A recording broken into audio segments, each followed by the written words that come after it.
Mikey, can I say Booyakasha sometimes? As long as I can say cowabunga once in a while. Like right now. Cowabunga!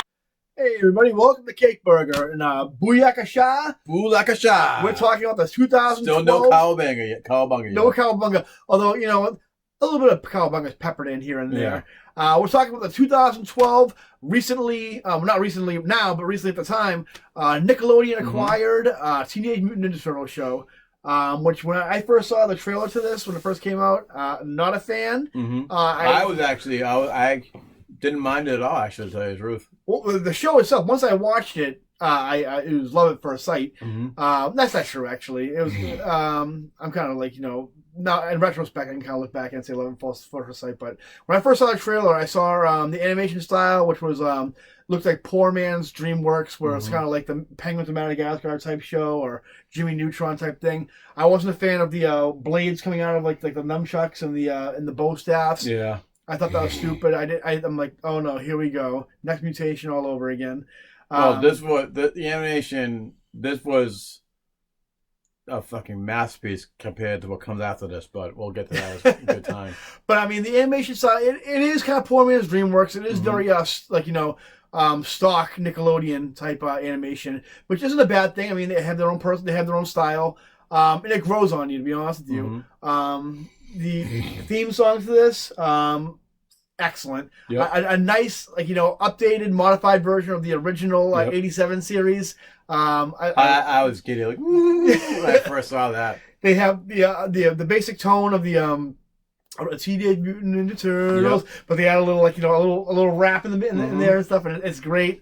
The Turtles' personalities in this are really good. You get a pretty, not all-star cast, but a pretty decent cast as far as voice actors go.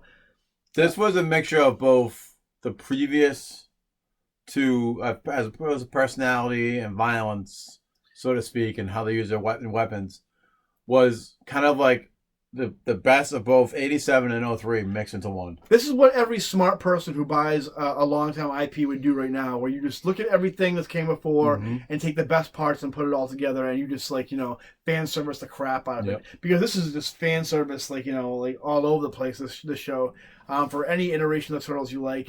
Let's get into the casting first. You get Sean Astin, Rudy, as Raphael. Yeah, he played a good job. You got Jason Biggs, the pie fucker, as Liz Leonardo. There was three people who played the Leonardo voice. And we'll get to that. We'll get to that. Didn't really like that. Greg Sipes, who does Beast Boy and Iron Fist and Ultimate Spider-Man. He does Michelangelo, which I didn't like at first, but then I really liked it towards the end. And then, what's his name? Rob Paulson as Donatello, who previously done Raphael in the 87 cartoon. That's right, which, again, and it was funny to hear when the 87 Turtles came in to hear him doing both voices. Which they make mention of, too. As far as the voice for the Shredder goes, I forget the name of the actor who does Shredder, but he does a great job. And all around, it's really good. You got what's her name? Doing April. She's in Scott Pilgrim. She's the lesbian girl who he fights in Scott Pilgrim versus the World. I forget the name of the actress' name. So that was a great movie. That played a lot of fan service. She's in Parenthood, and she's Anne in Arrested Development. Yeah, she's in that. I can't think of her name, but she's pretty hot. Who do you got? She has kind of like a Kelly Osbourne 2003 vibe. My sales guys from work. We're gonna turn that off because no one wants to talk to a sales guy. What else? Casey Jones. You got Josh Peck from Drake and Josh. I will say this though. He was my least favorite Casey Jones.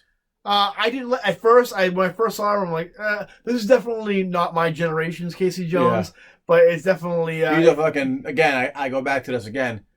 He was a awesome, complete perfection of a character compared to the Turtles movie. It worked for 2012. The newest movie that came out. Who else we got? We got Roseanne Barr as Greg Prime. Oh yeah, that's Frank right. Prime. What else? There's tons of people who kind of lend their voice to that. Which Seth Green too. Seth Green, isn't it? Who else? This is a terrible choice. No offense to Seth Green if you listen to us. I love all your work pretty much, except I didn't like him as Leo. When the villains come in, we got Corey Feldman comes back Yep. as Slash, and he sounds great. What did your son ask about? Why is his voice like that? He goes, how does he make his voice do that? And I'm like, I don't know, decades of drugs. Decades of drugs and smoking cigarettes. And depression. Who else? There's an episode where we have Napoleon de Bonafrog from the Toads, like, in the previous episodes. Napoleon Dynamite. Like John Heder comes in as Napoleon Dynamite. We have the actor who played Michelangelo from the original series, who does like his best but I forget the name of the Sean Penn's character and not Days Confused. I forget what movie it is, but anyway, he does Michelangelo. He does Mondo Gecko's voice in it. Does a great job. I know I'm missing a bunch. He did that guy. He came in to do the voice of I'm thinking of that Casey Jones fan movie where the actor from the Turtles movie came in and played Michelangelo. But that's just memory lane there. JB Smooth as Bebop. Bop, yes. And just like the list goes on and on. I mean, a lot of people. You clearly you can tell a bunch of Turtles fans like who were all grown up and like, hey, let me like throw my voice in the ring. And speaking of fans, like this was a fan service to everyone who grew up watching Turtles. You get the best of the IDW comic book in this. You get the best of the Mirage, previous cartoons again. The '87 Turtles show up in this. They pay homage to Dimension X, Krang. Krang and Dimension X are heavily featured in this. And they explain the whole because Utroms are like kind of like the main and they're very annoying in this one. They're very annoying. That's the only thing I'll say about that one. But they're definitely like unique, they're distinct anyway. But they kind of explain why there's Krang and there's Utroms. They get the first explanation even before the comic book did. Yeah, so I mean, if you're a fan of anything Ninja Turtles, toys, games, comics, cartoons, the creators of the show are like, we see you, and we're gonna we're gonna give you a little treat. The meta animals, they from both Mirage and IDW as well. They even did the Back to Stockman fly in this one too, and it's cool. Yeah, and the thing is too, they really recognize not just their own history, but also other genres too. People are a fan of, like Mike said, they do Back to Stockman. They kind of turn him into he doesn't turn into a fly until a little bit. I think the second season. I think so, yeah. But not only do they turn him into a fly, but they also just make him like the Jeff Goldblum fly from the movie The Fly, where he even has like the whole he does his best Jeff Goldblum impression too. The guy who does his voice, because they're using the same ooze, so to speak, that created them. Yep. Now are. I forget how they keep getting created. No, it's the Utrons that keep creating them all, right? I believe. What, the mutants? Yeah. No, I think it's kind of happened by accident. The Utrons created the ooze, which is something they took from the comic books. And I forget the reason why they did it, but so yeah, the Utrons, like Mike said, they're pretty annoying. They I forget how the dialect they talk. Oh, they kind of very robotic, like I am an Utron and the turtle. It was very like 50s, like Martian type, turtles. Like I can't even think how they do it. It was very robotic. It was just we are the Utrons, get the turtles. Oh no, there goes the metahumans or something. Or they can drink water, like water for drinking. Drinking will go into the mouth. The mouth is the one that will receive the drink. It's kind of like Mojo Jojo from Powerpuff Girls, only take it up to 11. Great, it's like deep dive into characters. You got Mona Lisa in there. The Triceratons are obviously in there. Fugitoid, voiced by David Tennant, Doctor Who. Yeah. And Purple Man also. Yeah. Who else we got? Metalhead's in it. Metalhead's great. Obviously you got Karai. A lot of the villains they made a lot of the villains more good guys. Like Slash was a good guy. Leatherhead was. Metalhead was too. Well, Leatherhead was only a bad guy in the '87 cartoon. In the comics and the other show, he was an ally of the Turtles. It was actually he was represented pretty well in this one, where he's kind of like a Jekyll and Hyde type. Yeah. Also the Lizard from Spider-Man, pretty much. Who else is in it? They actually take one character. And it's funny, every season the Turtles are watching some cartoon or show, which is pretty funny. They do a shout out to Thundar and the Barbarians, Chuck Norris's old 80s cartoon they do, which is actually a character on the show. I forget his name. He was the tiger. That No. He turned into a dog. He got mutated and turned into a dog Oh pound. yeah. And he was basically Chuck Norris that Yeah. Michelangelo kind of idolized. Then he gets mutated into a dog pound. Then he gets further mutated into like a skeleton wolf type guy who they call Razar from for all you guys who watch Ninja Turtles 2. And they like I said, they have they introduce some new characters and also bring a lot of old characters. They have They spent a season on April O'Neil's farm. Yeah. When Leo gets hurt. Oh yeah, like Mike said, like they considering it's a Saturday morning Nickelodeon cartoon, they really are not afraid to get their feet wet as far as the violence department goes. There's an episode where like Mike said, like, towards the end, where Leonardo just takes on everybody, like Shredder, all his right hand men, Tiger Claw, who Tiger Claw's awesome. Yeah, I think he's like the breakout villain of the whole show. But they just kick the crap out of him to the point where they just first of all, Shredder beats Splinter and just dumps him into the sewer pretty much. He just beats the ever living hell out of Splinter, which is pretty great. And then they're not afraid to actually show Leonardo getting the shit kicked out of him, and they just dump him off off a dam or something like that. Whatever, he washes up, and he kind of recuperates in the Northampton storyline where he doesn't think he can be a leader anymore. His voice changes from Jason Biggs to no, they don't change the Jason Biggs to Seth Green yet, which again. No, I have no problem with Seth Green. I love his Robot Chicken, all that stuff. But there's no reason for him. Yeah, they had a voice actor come in who was almost sounded exactly the same as Jason Biggs. But then they go from that season, the reason why his voice changed a little bit then was because he was hurt. Yep. And then it really changed when they went from Seth Green to a completely different voice. Well, the thing was, and the whole thing started because Jason Biggs originally voiced Leonardo, and then he kind of took to Twitter or some show and realized what a piece of shit human being he was. And Nickelodeon's all right, you can't be on the show anymore. Yeah. And so they got some voice actors sound pretty similar to Jason Biggs, which That's I don't know what they should have. They should have kept him. Again, no disrespect to Seth Green. I don't know why they changed, to be honest with you, because Seth Green obviously probably needed a bump in his paycheck versus the unknown actor guy. Yeah. So they should have kept the other guy. But anyway, so they had a lot of callbacks to storylines from the comics, like the Northampton one. Yeah. Return to New York, City at War. They do. They even fight Super Shredder in this as well, which I thought was pretty cool. Oh yeah. They have the purple Tatsu's in it. Who Tatsu looks like how he does in the movies, but he's blind in this one, which I think it really adds a cool depth to the character. Yeah. Hun's the only one I didn't really care for. They do Hun from the 2003 cartoon, who was this big, bulky, Bane-looking guy.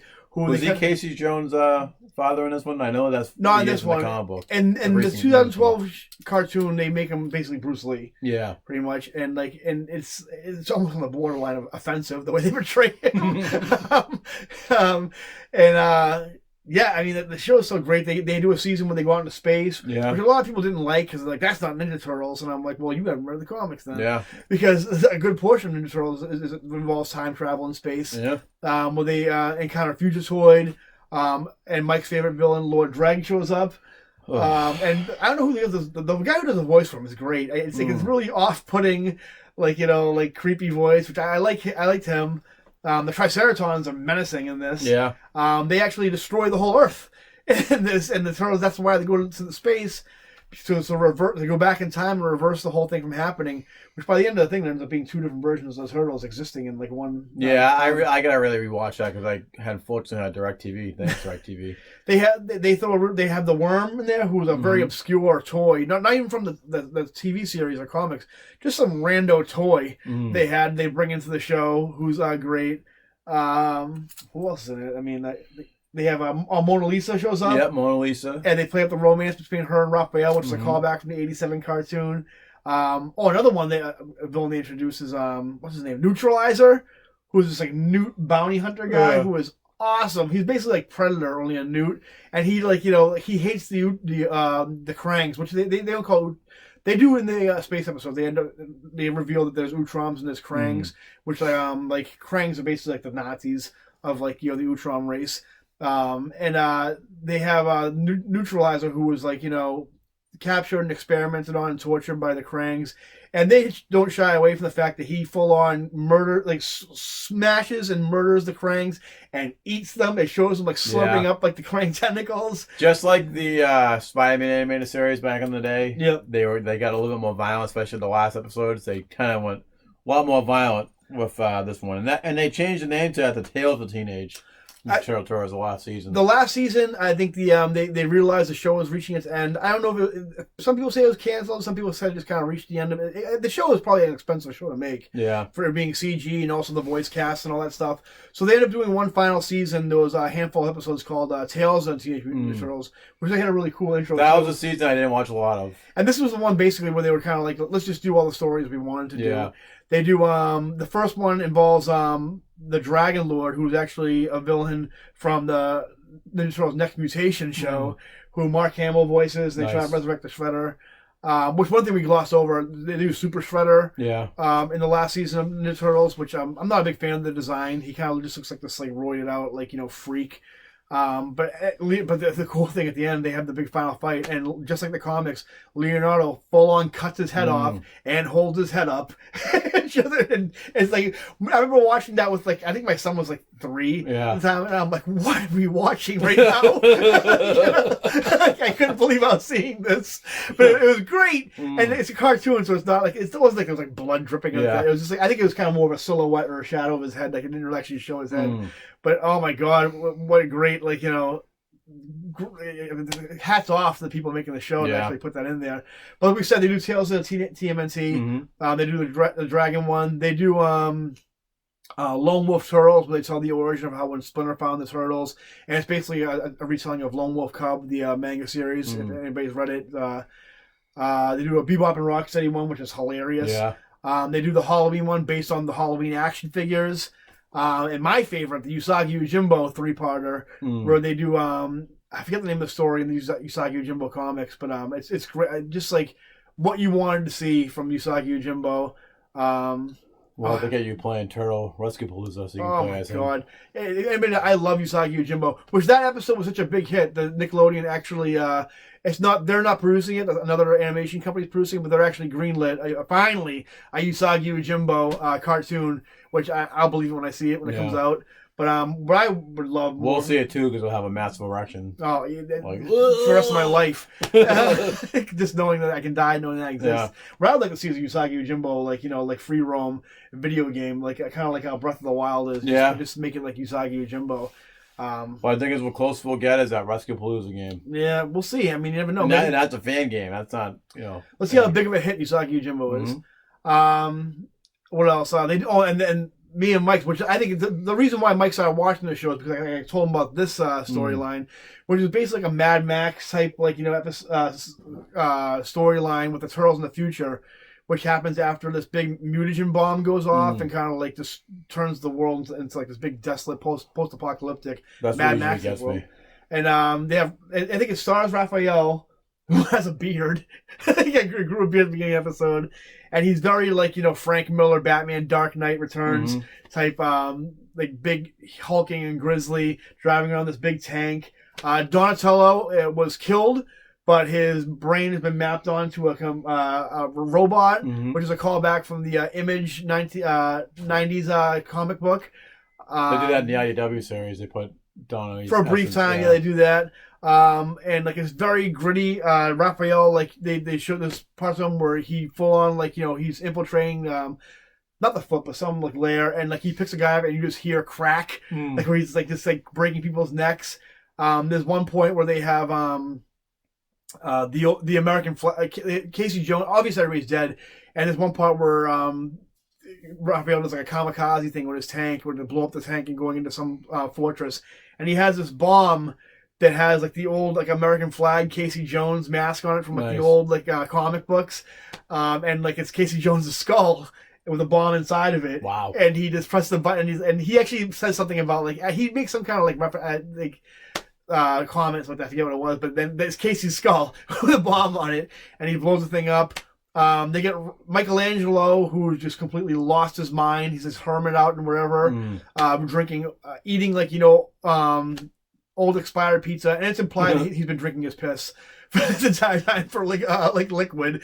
They don't actually go out and say it, but it's they're where are you getting the water from? And he's it's kind of almost like Waterworld a little bit, but it's pretty heavily implied that he's drinking his own pee. The whole time we think Leonardo is dead. And they end up getting this big final fight with all the big mutants that are kind of like a callback to Mad Max, obviously. And there's this big mindless Hulkish guy, and it turns out to be Leonardo, who was what do you call it? Just like ground zero of the big mutagen bomb, something like that. And oh Jesus Christ, not my kid's school. Very popular today. I know. And there's this really cool fight with him and Raphael. Not as cool as the one from the TMNT movie. Yeah, that was a really good one. But it was like basically like it was really heartfelt. And I'm not gonna spoil this because I mean like obviously you want to watch it and stuff like that. And these are available I think on you can watch them on Hulu and on the Pluto TV. I think I also told you about. But it's basically like the whole series. This season anyway, the creators just kind of go for broke, and like this is like the show if we had no censors. And no, anybody telling us what to do. This is what we would do, and I love it so much. It's great, and like I said, like the art style takes a little bit of getting used to. The first season's a little bit like a transition for going from the 2003 to this one. Yeah, but I think it holds up. It's probably the best Ninja Turtles cartoon. I agree. Yeah, I like I said, I had DirecTV, and there's a cloud in the sky. Yeah, you couldn't get a signal, but I just have fond memories of this, and like. There's been times like that's so badass, like when Leo took everyone on at once, and it's just there's something for everybody in the show. Really pretty much, it's probably like as much in line with the IDW comic as.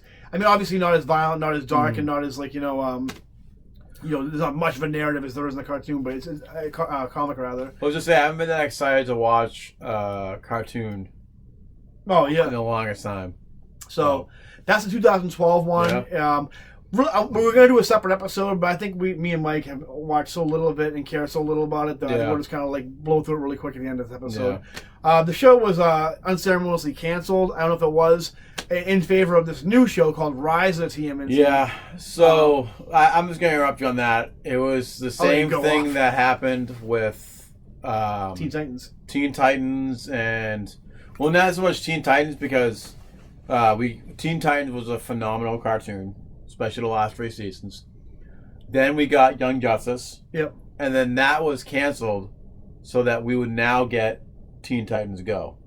Which I'm not sure that's the reason why it was, but that's what we got was something awesome to this. And yes, the Teen Titans Go movie did phenomenal. And I think there's a Teen Titans Go versus Teen Titans, which I actually want to see. But to go from Young Justice to Teen Titans Go, so like I said earlier, the one episode I saw was the Mystery of the fucking Sandbox. And I'm like, what the fuck am I watching? This is what I canceled for this? I actually like Teen Titans Go, but I don't think it's better than Teen Titans. Yeah. I don't mind that I don't mind that it exists. And this is what Rise of the Teenage Mutant Ninja Turtles 2018 show is that it's every Turtles is kind of like, for us, we loved the first 3 series. But it caters towards the generation at the time. An ADD generation. Yeah, and now it's catered to this generation where, I mean, again, I think I watched 3 minutes of one episode, if that, before I fucking shut it off. I've watched a couple episodes, and I can't get through. I can't be a regular watcher of it. It's reimagined for, mystical powers of New York City. Ralph is the leader of this, which, what the fuck? It's supposed to be a prequel too. Yeah, Leo is more of the loner. Prequel to what? To the 2012 series. Really? It's supposed to be like how they. That's why they don't have their trademark weapons at first. Okay. But it's in what universe would you go from Rise of TMNT to what you have now? It doesn't make sense. Plus, there's a little. I think O'Neil, and then this is an issue for me whatsoever. April O'Neil's black in this, so how would she go to being? Yeah. I don't really care because for me, when I first read the Mirage comics, I always assumed April was black. Yeah. Only because the way she was drawn. But I don't have an issue with her being black. I prefer. Me neither. Yeah, I prefer Ginger, April O'Neil, because I think Ginger is a very underrepresented in all media. Yeah. So I do like a Ginger April O'Neil. As far as the Turtles, their character, their personalities are such a far. I don't know how you go from Leonardo in Rise of TMNT being like the jokester, the Michelangelo of the group, to being the leader. And also, Raphael's the leader. well, This one, yeah. well, I'm saying, yeah, as far as like lore goes. Yeah. But I mean, and the designs are horrible. Apparently, they're not even brothers in this. Yeah. I think. So how could this be a prequel when they're brothers? I don't know what they were thinking with this. And like, you know, Rob Paulson, who now get promoted to like being like the voice director for this, he like lives and dies by this show. But this show is horrible. Yeah. Splinter looks like a hamster. If you thought it couldn't get worse than Ninja Turtles 3, the movie, it gets worse. Yeah.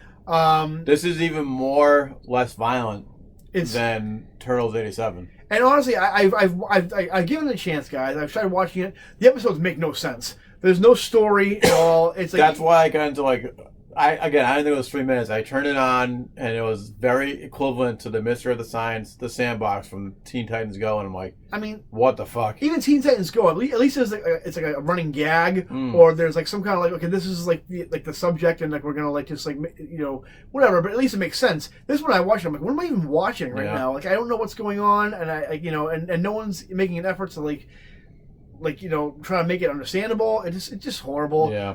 This show, it ranks dead last for me as far as like Ninja Turtles. It's fucking down there. This is not as low as Next Mutation, but I mean they're definitely neck and neck for a tie as far as they're fucking brother and sister right now. As far as story, like I mean, right now I guess the season finale just aired, and they said there was like an episode where like, you know, they had the red bandanas and they're kind of graduating. The Shredder shows up finally, and they're kind of graduating to the Turtles, you know. But no, I mean I think that's people just being apologists for it, because I mean, like, thank you for the fan service of the red bandanas, but no, you know, you've gone too far now. Yeah. And I as much as I hate to say like I've always said, any Turtles is good Turtles for me. I hope this gets canceled, because we've heard rumblings of a live-action Turtles show being on Netflix, an animated show being on Netflix. I hope they reboot Ninja Turtles. And again. just be like erase this from existence. Yeah. This is the X-Men 3, you know, United We Stand, wiping from existence. Or Superman 3, too, yeah. Or Superman 3 and, you know, Superman Returns, just wipe from existence. So, I mean, sorry, guys. Not a fan of Rise of the TMNT. Nope, sorry, Rob Paulson. But... So that's I think that's all the animated. I think so. I believe so. Yeah. If it's one we missed, we're not going to mention the John Woo proposed one. I've seen clips of it. It looks like shit. So we're not even going to talk about it. I'm sure there's other ones too, like, you know, that were proposed and never made the light of day. And obviously, we're just going to go through the main ones, and that's going to be it. Because there was a gap between 87 and the 2003 episodes. There was, yeah. So, I mean, like, you know, there's people who are trying to, like, you know, resuscitate Turtles, like, you know, in between gaps of actual airings. Well, I definitely think 03 and 2012 definitely did that. Yeah. And then we get this. So that's going to do it, guys. The only thing we have left besides this is the video game. So, I mean, watch the playlist. Watch the whole, like, you know, Ninja Turtles, Totally Turtles series of videos, and we hope you like them. Yeah, make sure you like and subscribe. Yeah, subscribe to us if you want to watch more. Let us know if you guys want to see more themed series of videos. And tickle those fingertips on the like, keyboard. And... Or the thumbs. Just I think people just use thumbs now. Yeah. So like and subscribe, and we'll see you guys next time. Cowabunga. Cowabunga. No, boo shakalaka. Boo shakalaka. Whatever the hell it is. Booyakasha! Instead of what who knows what they fucking say in this newest one, but doesn't matter. We don't watch it. See you later, guys. See you later. Cowabunga!